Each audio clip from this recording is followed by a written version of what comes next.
stress is when you feel overwhelmed or anxious about something. What do you mean by anxious? Nababahala ka. Ano sa mga bagay-bagay. It's like having a heavy weight on your shoulder.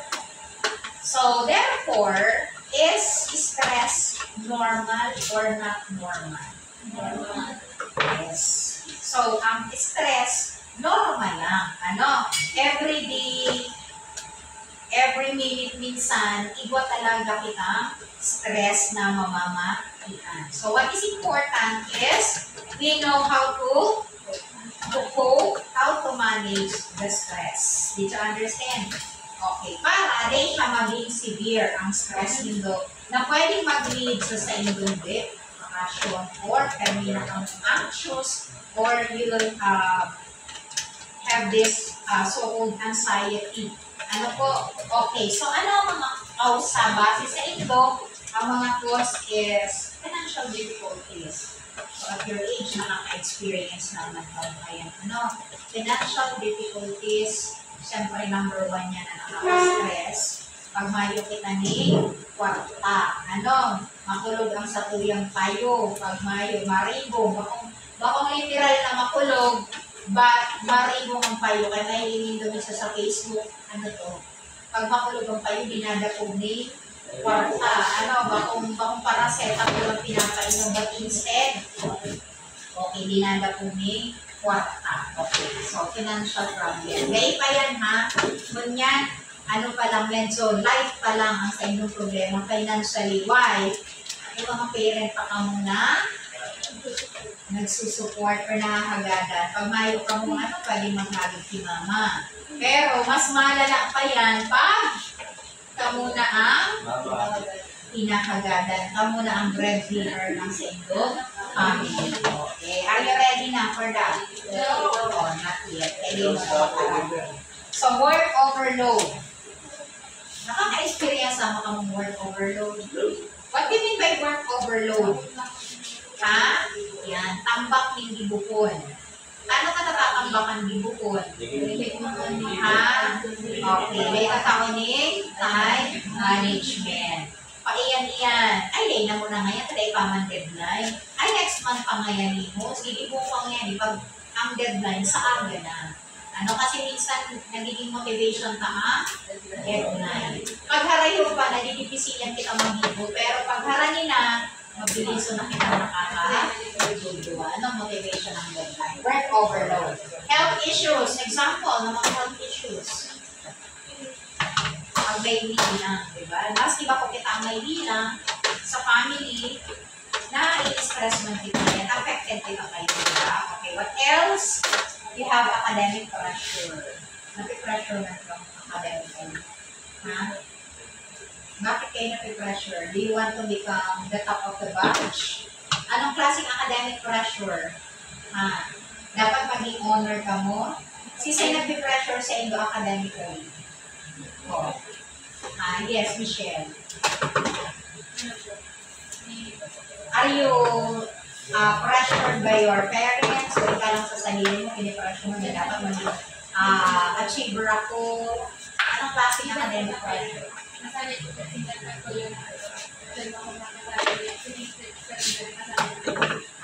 So, ibig sabihin, expectation from parents na dapat honor ka o makasali ka sa pa man. Ang iba naman, ano yung academic pressure nyo? Dapat makapasok ka mo. Okay, ang iba, kung di man ka naglulong na maging achiever, at least dapat dahil fail. Kapag na-fail ka mo po, hindi ko makakapoga sa March. Tuga ang luwas nito kaya, tuga sa Mayon. Okay, ano pa? Pause. Ayan, parehas kanina, schoolwork or pressure. Problems, family problems. Lahat naman yan. Financial, too much responsibilities, and changes in life. So, ang naibalik din, inihong sa number 5, the group to the changes in life. Ngayon, kung hindi nga alam na na-discover na yung mga pagbabago pala sa buhay natin, na-stress din kayo. Halimbawa, dati ang tinis ng mukha ninyo, tapos biglang tumubo yung mga tigyawa. Na-stress pa kayo, no? Yes. Ha? Yes. O, yung iba na stress, kasi syempre parang feeling mo, nagpangit ka. Yung iba naman, pag tumaba, na-stress ba kayo? Ha? Sa bilbil. Ang iba lang ang iba, mga simple lang yan. O, na-stress man dahil siya, kapayatan siya. Parehas kami ni Joanna. Na-stress kami, tali kami nagtatawa. Mas makusubo na kami. Bako na nga nagtakan, siba. Ano? Okay, yan. So, what are the effects? Anxiety. Ano ang anxiety? Spencer, ano ang anxiety?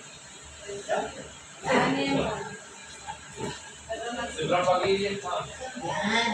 You are, diba? Gusto nag-overthink kita? Ano yung overthink? Ano yun? Example. Anong example? Oh, okay na lang sa inyo mga kanto. What do you mean by overthinking? Oh, Joanna.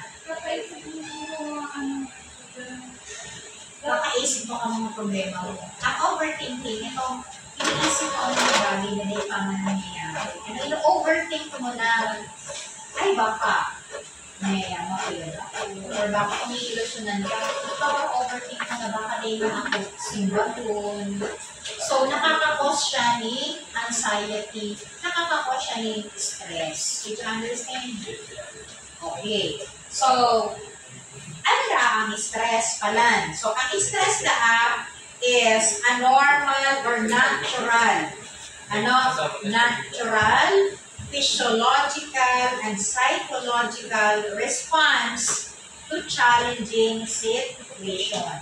So, meaning to say, ang stress, huwag na siyang kakaiba. Normal lang yan. Kaya alam niya lang na-discover ang term na stress, nagtupaman ang mga tao na i-stress na. Kaya lang, parang ngayon lang naging sikat ang term na stress. Ano? So, stress, I'll repeat, is a natural physiology. Kaya sa itong tao, masigil na tulos ang isip ng mga nailangan na nangyayari. Pag dahil to na manage ang sandong stress, so it will lead to anxiety. Pag iyan duwa na, that will now lead to your depression. So, ang anxiety pag too much na sa kaang depression, hinduwa, depression and anxiety, pag dainin do yan na manage, kaya kuha na nindo ni professional help. Yan. Therapy. Kaya kung mo na magpa-consulta sa doktor, ha? Yan. Tama yan. Ang solusyon dyan, being with friends. Ano? Kaya, pag may problema, dahil nga solo-solo. Kasi diba, usually, pag meron kayong problema, ano ang ginagawa ninyong solusyon? ML. Maray siya na nag-ML. Pero ang iba, anong ginagawa? Susolo-solo. Halimbawa, tig-break ang bata. Minsan habang may kaulay, ano pa, maparakulong lang sa kwarto. Ha? Ha? Termidang anggot. Umaray na lang kung termidang anggot. Kaya sa ibang pag may problema kapag hindi ka na nakakulong sa kwarto, mayo kang makakaulay. Mas maano ka? Mas madi-depress ka.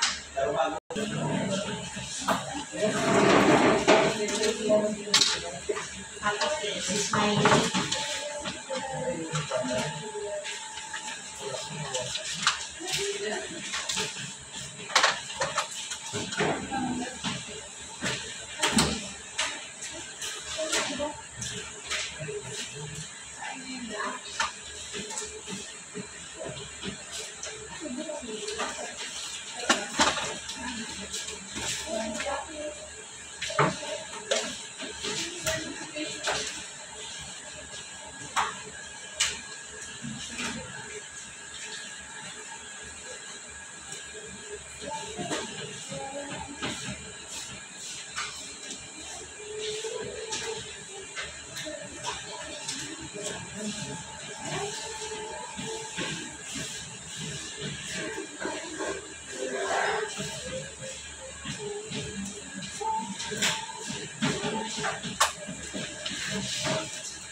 Dan magagandaan sa ulit pag nanawag.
Napagandaan mo lang yung light. Ano talaga ang official mo pang surat? Natin sa buhay. Tapos siguraanan mo.